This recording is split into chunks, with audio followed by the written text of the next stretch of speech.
আজকে আমি বরফি বানাবো, তার জন্য নারকেল কোড়া নিয়েছি, লবণ নিয়েছি আর সুজিটাকে আগে থেকে ভেজে নিয়েছি, আর নিয়েছি 1 কাপ গুড়, আর নিয়েছি এই যে দেখুন 2 বাটি দুধ।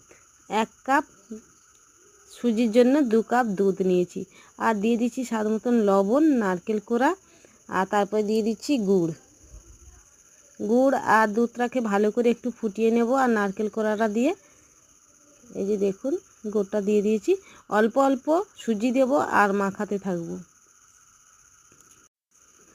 এই যে দেখুন আমি অল্প অল্প দিয়ে একটা ডো বানিয়ে নিয়েছি। এবার এটাকে আমি নামিয়ে নেব। এই যে দেখুন একটা আমি এই যে প্লেট নিয়েছি, প্লেটে তেল মাখিয়ে নিয়েছি। এবার এটাকে আমি দিয়ে ভালো করে খুন্তি দিয়ে চেপে চেপে সুন্দর করে বসিয়ে দেব।